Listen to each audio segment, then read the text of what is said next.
로마 가톨릭 연합군의 중심 세력은 30년 전에 참여한 목적이 분명했습니다. 바로 종교는 명분이고 영토 확장의 목적이 더 컸던 것입니다. 영토 확장의 목적으로 그렇다면 참전한 나라가 어떤 나라들인지 그리고 어떤 땅을 탐낸 건지 지도를 한번 확인해 보겠습니다. 자, 먼저 살펴볼 나라는 스페인입니다. 페르디난트 2세와는 같은 합스부르크 가문이고요. 스페인은 사실 같은 가문이 페르디난트 2세를 돕기 위해 참전한 거다라고 상식적으로 생각할 수 있는데 에스파냐. 사실 진짜 속내는 따로 있었습니다. 스페인은 전쟁 전에 페르디난트 2세와 모종의 거래를 했는데 스페인이 페르디난트 2세가 보헤미아 왕이 될 수 있게 밀어주면 유럽 내륙의 진출의 요충지인 신성 로마 제국 내에 있던 알자스 지방을 포기하겠다고 약속을 한 겁니다. 스페인한테요? 예. 그 결과 스페인은 이 땅을 얻기 위해서 30년 전에 당연히 참전해서 페르디난트 2세가 보헤미아 왕위를 되찾을 수 있도록 도와주게 된 것입니다. 하지만 이 영토 욕심에서 참전한 나라는 스페인만은 아니고 한 나라가 더 있는데 바로 바이에른 공국. 바이에른은 페르디난트 2세가 이길 경우에 가질 수 있는 땅이 어딜까를 고민하던 중에 한 곳을 찾아냈는데 그곳이 바로 바이에른 바로 위에 있는 팔츠입니다. 신교연합군의 수장 프리드리 5세가 갖고 있던 땅 팔츠를 노리게 됩니다. 다니엘 씨, 바이에른이 팔츠를 탐낸 이유가 있어요? 일단 뭐 기본적으로 당연히 영토가 제일 중요하고 하는데 이제 이 땅을 가지게 되면 그 선지후 지위까지도 얻을 수 있으니까 정말 이제 탐났던 건데 아까 배팅을 그쪽에다 한 거군요. 네 맞아요. 그래서 전쟁 전에 이제 페르디난트 2세와 합상을 걸쳐서 전쟁을 이긴다면 이 지역을 가지겠다는 걸 이제 어필한 거죠. 표면적으로는 종교 전쟁인데 결국에는 뭐 영토 전쟁이라고 할 수도 있겠네요. 네, 맞아요. 그렇죠. 자, 이렇듯 영토 확장의 속내를 가진 나라들이 로마 가톨릭 세력 연합군에 합류하게 된 터라 당연히 로마 가톨릭 연합군의 전투력이 상승할 수밖에 없었습니다. 이에 대항하는 신교 연합군 역시 뭐 준비를 해야 되니까 다른 방법으로 자신들의 이제 군사력을 끌어올리려고 하는데 뭐 어떤 방법을 썼을까요? 용병을 써요. 네, 맞습니다. 총 이제 5만 8천 명의 병력을 모았다고 하는데 이 중에 이제 상당한 부분이 막대한 돈을 들여서 전쟁 경험이 많은 용병 부대, 즉 직업 군인들을 대거 고용했던 것입니다. 유럽에서 그게 많더라. 화면으로 확인해 보겠습니다. 이 그림은 이제 아일랜드 출신 용병들인데 용병처럼 안 생겼다. 약해 보이는데. 아니야, 근데 되게 고수일 것 같아. 당시 용병들은 그래서 돈을 벌기 위해서 전쟁에 참전한 만큼 이제 가난한 농민들 또는 도시 노동자 출신들이 많았고요. 국가와 종교와 상관없이 일자리를 찾아서 각지에서 찾아온 이들로 채워지게 됩니다. 교수님, 근데 어쨌든 간에 이게 국적도 다르고 같이 훈련받은 적도 없는 이 용병이 뭐 전쟁을 뭐 어떻게 한다는 거예요? 신교연합군은 이것을 자신들이 직접 데리고 있는 부대 따로 그리고 용병들이 모인 부대 따로 이런 식으로 작전을 전개합니다. 급하게 용병을 고용하긴 했지만 언어도 잘 통하지 않고 결속력은 당연히 뭐 약해질 수밖에 없고 그래서 함께 작전하는 게 거의 불가능했어요. 그런데 용병 부대의 고용은 신교 연합군에게 예기치 못한 문제를 가져오게 됩니다. 뭘까요? 열심히 안 싸워요. 그렇죠. 돈을 받고 싸워주는 직업군인이잖아요. 목숨을 잃으면 본인들만 손해죠. 그쵸. 그러니까 싸우는 척하면서 후방으로 빠지기, 자기 목숨을 구하는데 급급하게 일쑤였습니다.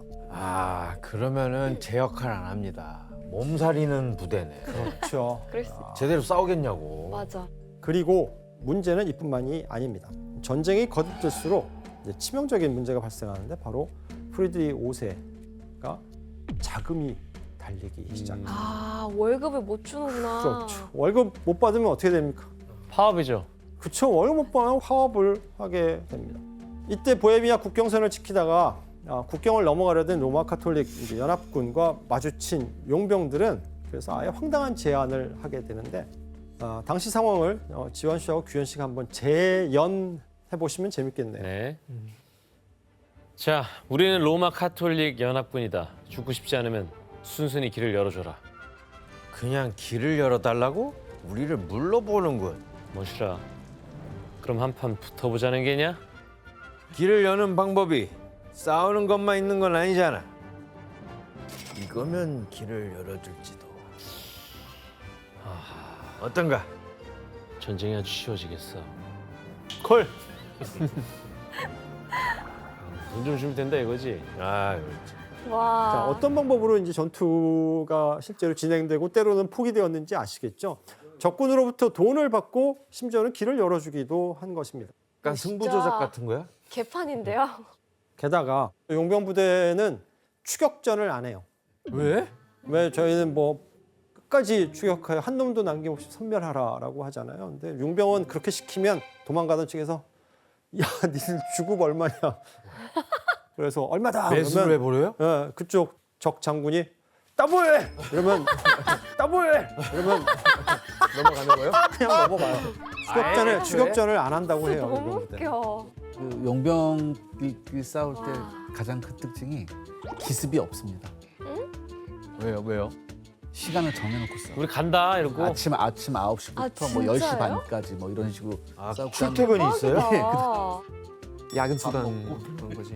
칼퇴. 이래서 용병을 안 써, 나는 게임할 때도. 진짜. 아, 게임할 때. 진짜 돈 낸 만큼 랜덤 복불복이에요. 아, 이미 알고 계셨군요. 알고 있죠. 어쨌든 신교 연합군에서 이 뭔가 이기려고 용병을 썼지만 오히려 방해 집만 되는 격이네. 네. 네. 심지어 용병 부대는 이제 뭐 부족한 군비를 스스로 이제 마련하기 위해서 뭐 전투는 뒷전이고 다른 데에 골몰하게 됩니다. 약탈만 하는 거 아니에요? 그렇죠. 바로 아. 약탈입니다. 용병들에 대한 소스마트. 당시 기록을 규현 씨가 한번 읽어보시겠어요? 이 잔인한 용병들은 약탈을 전리품이라는 이름으로 멋지게 위장한다. 그들은 일부러 싸움을 일으켜 평화를 방해하고 숙박비를 지불하지 않기 위해 하찮은 물건까지 약탈한다. 진짜 꼴 보기 싫은데요. 용병들은 민간인에게 기부금이라는 명목하에 이제 거의 재산의 상당 부분을 이제 갈취하게 되는데요. 이거 내면 니네 마을을 불태우지는 않겠다라고 협박하기도 했습니다. 하지만 마을 사람들에게 뜯어낸 기부금이 충분하지 않으면 용병들은 마을을 아예 쑥대밭으로 만들어서 사람이 더 이상 거주할 수 없는 그런 곳으로 만들어 버리기도 했습니다. 강도짓을 그러면 용병이 한 거네요. 네.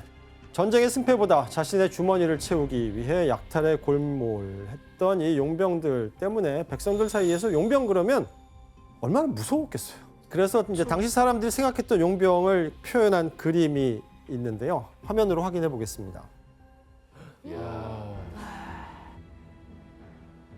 가운데 있는 거대한 존재가 바로 용병인데 늑대야? 들개야? 뭐야? 늑대 같아요. 탐욕스러운 늑대 얼굴에 뭐든 짓밟아버리는 말발굽. 그 다음에 쥐꼬리거든요. 쥐 그러면 뭘 옮기고 다니죠? 전염병. 그렇죠. 병, 각종 질병을 옮기고 다니는 쥐의 꼬리를 덧붙여서 용병의 만행을 비난하게 됩니다. 다니엘 씨, 당시 용병들의 약탈이 어느 정도로 심했던 거예요? 당시 이제 그런 일부 사령관들은 뭐했냐면은 부대별로 그 할당량을 아예 정해놓고 공식화시켰대요. 아 약탈의 양. 네. 그리고 하나의 군사 비용이라고도 주장했었대요. 그래서 정말 뭐 돈이든 뭐 음식이든 모든 거 다 배앗아서 다 가져간 거죠. 네, 맞아요.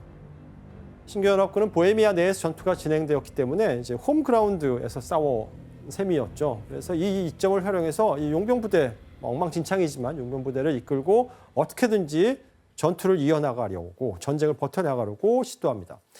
그러던 중에 1620년 신교연합군이 먼저 유리한 고지를 선점해서 전쟁에서 승기를 잡을 수도 있는 전투를 눈앞에 두게 됩니다. 어떤 전투였는지 지도로 확인해 보겠습니다. 보헤미아 위에 이제 프라하가 있는데 거기에서 10km 정도 떨어진 곳에 빌라 호라 이곳에서 이제 방어선이 펼쳐지고 신교연합군과 카톨릭 세력의 군대가 서로 대치하게 됩니다. 미리 대기하고 있던 이 신교연합군은 먼저 이 고지를 선점하고 있었기 때문에 다가오는 로마 카톨릭 연합군의 움직임을 지켜보면서 전투 준비할 수 있었습니다. 하지만 전쟁은 예상치 못한 방향으로 다시 흘러갑니다. 프라하의 술집에서 술을 마시다가 뭐야? 막상 전투가 벌어져야 하는 시간에 지각을 하게 됩니다. 아니 이게 나 같아도 그럴 것 같은데요? 아 옆에 프라하가 있는데 뭐야 이거 어떻게 맞춘 거지? 지휘관들이 이렇게 뒤늦게 출발하다 보니 군대의 기강은 당연히 엉망일 수밖에 없고 전투도 제대로 준비될 수가 없었습니다. 말도 안 돼. 자, 유리한 고지를 점했지만 전투에 이렇게 온전히 집중하지 못했던 신교연합군은 어떻게 전투를 치렀을까? 그림으로 확인해 보겠습니다. 엉망이었겠죠.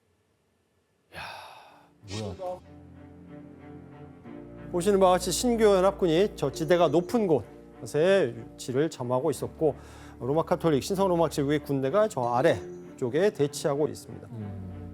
이 진영으로 보면 당연히 저 위에 있는 신교연합군 보헤미아 측의 군대가 훨씬 더 유리한 상태입니다. 밑에서 올라가는 측과 위에서 지키는 측은 위에서 지키는 측이 훨씬 더 유리하거든요. 하지만 로마 카톨릭 연합군은 빠른 속도로 사방에서 공격을 개시하기 시작합니다. 결국 신교연합군을 포위하듯이 한 가운데로 몰아넣게 돼요. 완전 도간에 든 쥐잖아. 그러다 보니까 보헤미아 군대의 지휘관부터 이게 아닌데 라고 하면서 당황하기 시작했고 지휘관들의 판단 미스로 신교연합군은 순식간에 무너지기 시작해 교전 1시간 만에 약 4천 명이 전사하게 되고 반대로 로마 카톨릭 군대는 그의 한 6분의 1에 해당하는 한 700명 정도의 병력만을 잃고 고지 점령에 성공하게 됩니다. 신교 연합군이 엉망인데요.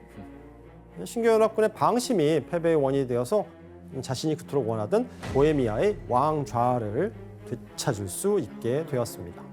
다니엘 씨 그럼 반란 일으켰던 그 보헤미아 귀족들 있잖아요. 네. 어떻게 됐어요? 뭐 일단 중심이 있었던 그 귀족들은 일단 사형 당했죠. 그 외에는 이제 한 680여 명의 귀족들 재산 다 몰수되는데 일단 또 많은 사람을 도망쳤어요.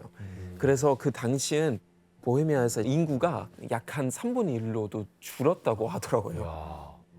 그러면 교수님 그 승리를 했잖아요. 네. 영토 때문에 참전한 스페인과 바이에른은 그러면 원하던 땅을 얻을 수 있었어요? 당연히 스페인이 이 알자스를 차지하는 것에 주변국의 반대가 많았거든요, 견제가.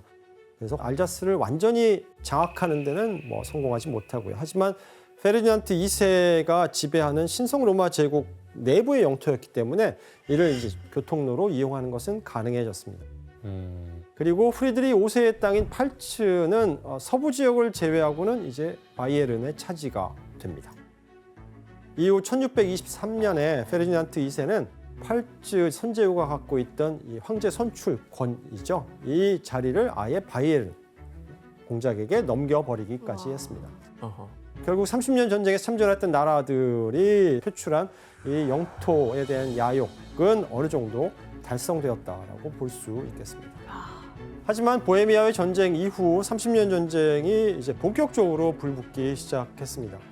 신성 로마 제국 국경에 있던 알자스 땅을 스페인이 교두보로 이용할 수 있게 되면서 주변의 신교 국가들이 불안감을 느끼기 시작한 거죠. 그렇죠. 그러면서 그들도 본격적으로 전쟁에 뛰어들 계기가 마련되게 됩니다. 그중 1625년에 전쟁을 선포하면서 직접 뛰어든 나라가 있었습니다. 당시 상업을 통해서 부를 축적했고 지금의 노르웨이, 아이슬란드, 그린란드 그리고 페루 제도까지 넓은 영토를 갖고 있었던 북해 지역의 최강자였던 덴마크입니다. 교수님, 이 덴마크의 전쟁 선포에 로마 가톨릭 연합군은 어떻게 했나요? 사실 로마 카톨릭 연합군은 보헤미아 전쟁이 끝난 지 얼마 되지 않아서 전력을 제대로 갖출 새가 없었어요. 그래서 승기를 가져올 또 다른 방법을 찾아야 했습니다. 이때 로마 카톨릭 연합군이 찾은 새로운 방법이 뭐였을지 혹시 짐작이 가시나요? 바로 이전보다 더 강한 화력으로 중무장한 무기전을 선택하게 됩니다.